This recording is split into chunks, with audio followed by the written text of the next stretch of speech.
Hey, good morning. I hope you're well. Resilient stories time. So today I'm going to talk about. It's actually a book called Dad. 20 guys, including myself, each wrote a chapter talking about our experience of fatherhood, and it discusses well-being, mental health. It discusses obviously relationships. It discusses challenges.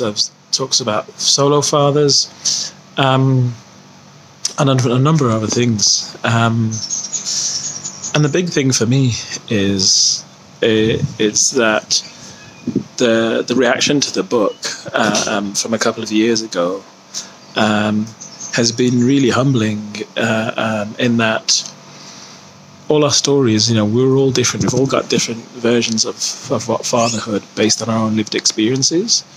But the key thing is that the response to the book kind of blew us all away, because what it did was it made us remember that as much as our stories were all individual and unique to us, there was so much that people could relate to, both men and women. Women were buying it for their husbands, for their brothers, and so on. And for me, it's a reminder that there's a collective resilience that exists between us all. There's a collective resilience that when we share our stories, when we're vulnerable, when we're open, the power in that is just amazing. It really is amazing. And even just reflecting on it before creating this little video, it was a reminder for me that we need to take back, as men, as fathers, we need to take back ownership of our narrative. There's a narrative of what masculinity looks like. There's a narrative of what fatherhood should look like. And I don't know about any of you out there who are dads, who've got dads, who are partners to men, but that's not my narrative. I can't identify with that narrative of masculinity. I can't identify with that narrative of fatherhood. It's not me. It's not who I am. It's not what I stand for. It's not what I represent. So this little talk is really to say, yeah, go out and check out the book if you can. But even if you aren't able to, for whatever reason, start questioning that narrative around fatherhood. Start questioning that narrative around masculinity, around being a man. If you've got boys, if you're a dad that's got boys, if you're a woman that has got sons, nephews, whatever it is, right?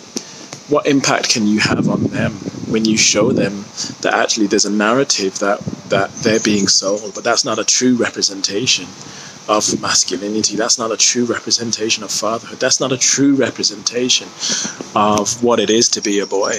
If we, as men, as fathers, can lead the way, supported by the women in our lives, mothers, aunts, uncles, grandmothers,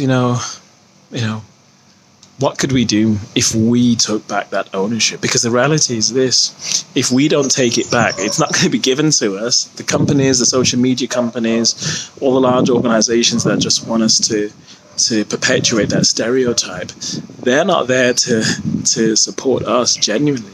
They're there to make as much money as they possibly can out of that narrative.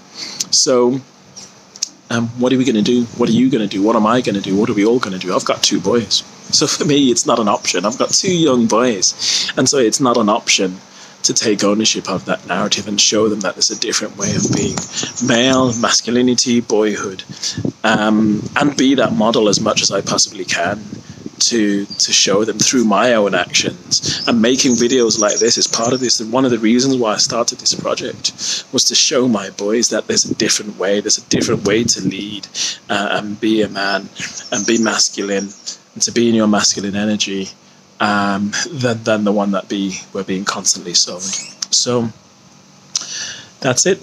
All right. I hope you are as well as you can be. Take care. Bless up and one love. Peace.